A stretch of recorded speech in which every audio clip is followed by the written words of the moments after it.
미국의 한 무역회사 사무실, 직장 동료들로 보이는 사람들이 동양인 여성에게 박수를 치며 축하를 해주고 있습니다. 많은 사람들이 축하를 해주는 가운데 유독 미국 여성 한 명은 표정이 그리 밝지 않습니다. 표정이 어둡던 여성은 얼마 후 동양인 여성에게 허리를 굽히며 눈물을 보이고 맙니다. 도대체 그녀에게는 무슨 사연이 있었던 것일까요? 안녕하세요.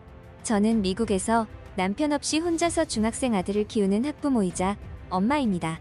남편은 기차 엔지니어로 근무하다 아들이 태어나기도 전에 사고로 세상을 떠났죠.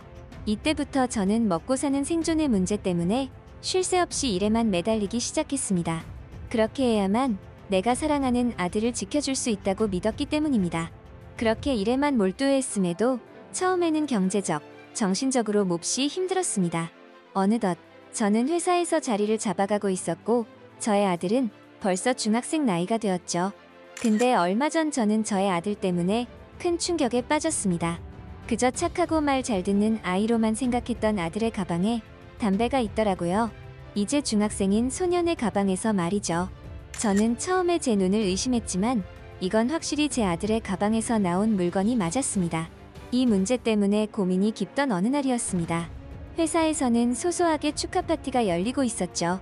제가 근무하던 바로 옆 부서 상사의 아들이 명문대 의대를 합격해서 축하하는 시간이었습니다. 이분은 한국인분이셨고 회사에서도 인정을 받는 능력자였죠. 저는 그녀의 능력보다도 부러운 게 있었습니다. 바로 어떻게 자식 교육을 저렇게 잘 시켜서 의대까지 합격시켰을까? 라는 부분이었죠. 상사의 아들은 공부만 잘하는 게 아니라 자신의 부모님에게 은혜를 베풀 줄라는 기특함도 갖추고 있는 그런 아이였습니다. 요즘 마음 같아서는 공부는 못해도 되니 제발 착하고 정상적으로만 커주었으면 하는 마음이 컸습니다.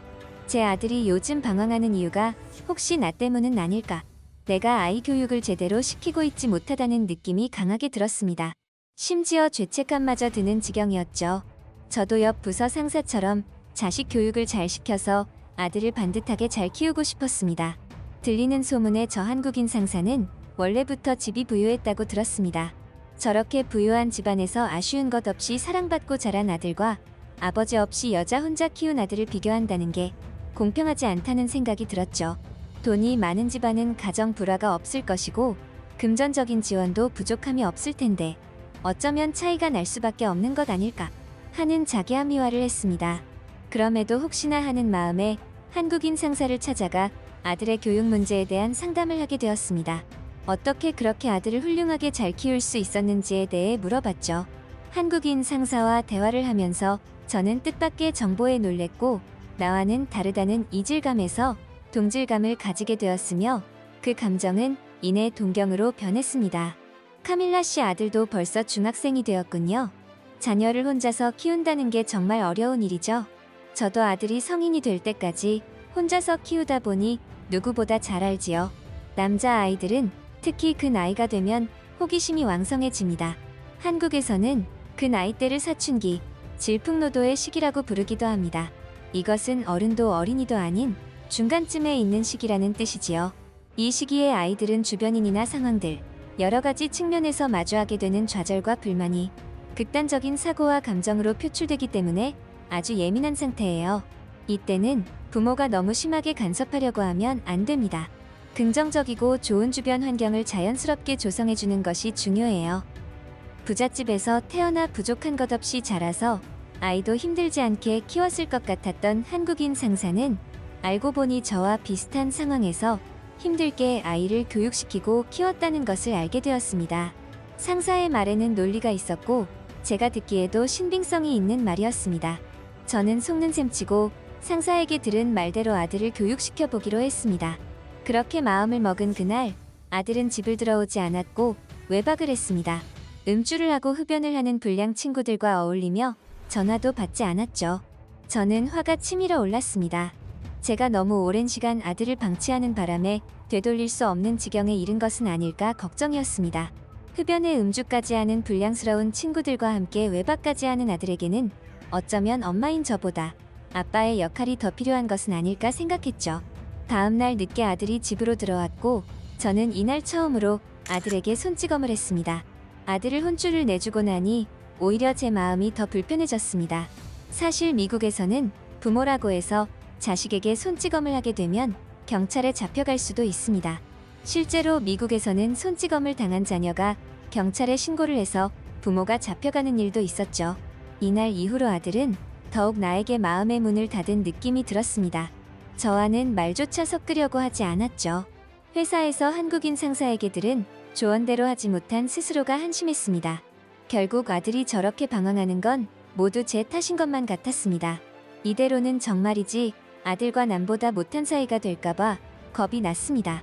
저는 아들과 대화를 시도하기 위해 노력했죠. 요즘 아이들한테서 유행하는 게임기를 선물해보기도 했지만 오히려 역효과를 낳았습니다. 제가 아직도 어린애인 줄 아세요? 이런 게임기 따위는 필요 없다고요. 도저히 대화를 할 수가 없는 상태였기에 저는 한 가지 꼼수를 생각했습니다. 아들이 잠을 잘 때 몰래 아들의 휴대폰을 훔쳐보기로 했죠. 아들의 휴대폰 문자들을 본 저는 문화 충격을 받았습니다. 친구들과의 대화들로 보이는 문자에는 입에 담기도 힘든 욕설들과 조만간 음주 파티를 하자는 내용까지 제 눈을 의심했습니다. 아들은 더 이상 제가 알고 있던 아들이 아닌 것 같았습니다. 어디서부터 잘못된 것인지 감도 잡히지 않았습니다. 혼자서 아들을 키우기 위해 일에만 매달리다 보니 아들과의 정서적 교감이 거의 없었습니다. 그래서 이 지경까지 오게 된 것 같았고 이제는 늦었다는 생각까지 하게 되었죠. 강제로 억압할수록 아들과 저의 사이는 더 멀어졌고 대화도 불가능했기에 이대로는 아들을 교육시키는 게 불가능하다고 생각했습니다. 더 이상 제가 할 수 있는 일은 없었습니다. 그래서 저는 부모로서 결정하기 힘든 선택을 하고 말았습니다. 그냥 교육을 포기하는 것이었죠. 모든 것은 시간이 지나면 자연스럽게 해결되지 않을까 하는 안일한 마음으로 말이죠. 그렇게 불편한 마음으로 지내던 중 회사에서 한국인 상사가 아들과의 관계가 어떻게 진전되고 있느냐고 물어왔습니다. 저의 불편한 얼굴에서 이미 그 대답을 들은 것 같은 표정이었죠. 저는 현재 아들과의 불편한 상태를 사실대로 말했고 제 이야기를 듣던 상사는 저에게 조언을 해주었습니다. 카밀라, 정말 유감이군요. 사춘기 자녀는 평상시에 따뜻한 관계를 유지해 주어야만 하는데 그래야 아이의 마음에 안정감이 생기고 건강한 뇌 발달의 토대를 만들어 줍니다. 제일 먼저 아들이 무엇을 좋아하는지부터 시작하세요. 그리고 지금 무엇에 관심이 있는지 알아보고 그것을 엄마가 같이 해보세요. 아들에게 자신이 부모님으로부터 이해받고 있다는 것을 느끼게 하는 게 중요합니다. 그러기 위해서는 평소에 아이가 하는 말과 행동을 유심히 관찰하고 그것에 반응해주며 귀를 기울여주세요. 만약 아이가 이해할 수 없는 말이나 행동을 하게 되면 그래 이유가 있겠지 라고 확실히 표현해주세요. 자녀와 오해가 생긴다면 최대한 빨리 풀어주세요. 청소년기 아이들은 주변의 자극을 감정적으로 받아들이다 보니 쉽게 오해를 하고 화를 내며 또 쉽게 상처를 받게 됩니다. 마지막으로 아이들에게 꿈을 갖게 해주세요.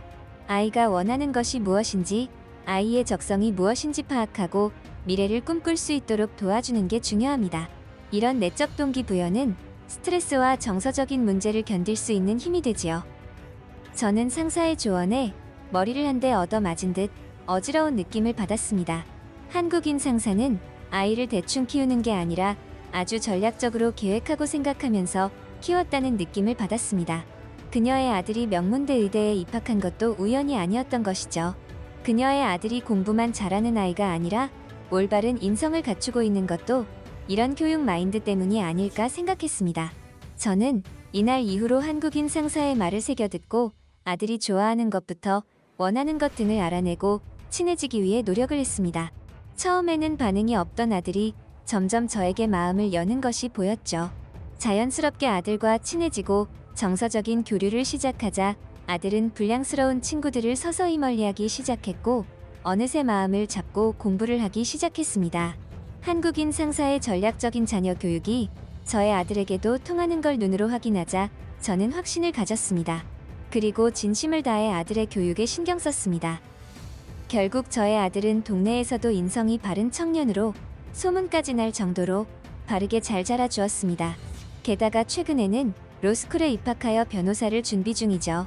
저는 한국인 상사를 만나기 전까지는 자녀 문제만큼은 완전히 개인적인 문제라고 생각했습니다.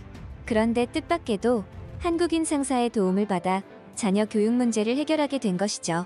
저는 한국인 상사를 찾아가 머리 숙여 감사함을 표현했고 그녀의 선한 영향력에 하염없이 눈물을 흘렸습니다. 저는 아직도 한국인 상사와 인연을 이어가고 있으며 늘 감사한 마음을 지니고 살고 있습니다. 나의 청춘 시절이 떠오르는구만. 지나가는 강아지만 봐도 그렇게 즐겁다가 3분 뒤에 이유 없이 화가 머리 끝까지 치밀어 오르기도 했었지. 지금 생각해보면 이건 아주 자연스러운 일이었다는 거야. 뇌가 발달하면서 겪게 되는 일종의 과정이거든. 어린 시절의 주변 환경은 우리가 생각하는 것 이상으로 중요해. 그 아이의 미래를 결정짓는 중요한 부분이잖아. 그래서 부모의 자녀 교육관이 중요한 것이기도 하지. 지금까지 카밀라의 사연이었습니다. 자녀 교육의 문제는 미국뿐만 아니라 한국에서도 매우 민감한 문제이죠. 내 자녀의 좋지 않은 부분들이나 문제점을 타인에게 드러내면 마치 자신의 치부를 드러내는 것처럼 치욕스러운 느낌을 받기도 합니다. 하지만 카밀라의 경우처럼 개인적인 문제일지라도 혼자서 끙끙 앓는 것보다는 도움의 손길을 먼저 내밀어 보는 것도 나쁘지 않은 것 같습니다. 그토록 어렵게 느껴지던 문제가 의외의 방법으로 해결이 될지도 모르니까요. 오늘 사연에 대해 여러분들은 어떻게 생각하시는지 댓글로 의견을 남겨주세요. 영상이 즐거우셨다면 구독과 좋아요, 알람 설정 부탁드립니다. 영상을 제작하는 데 큰 힘이 됩니다. 끝까지 시청해주신 분들 감사합니다.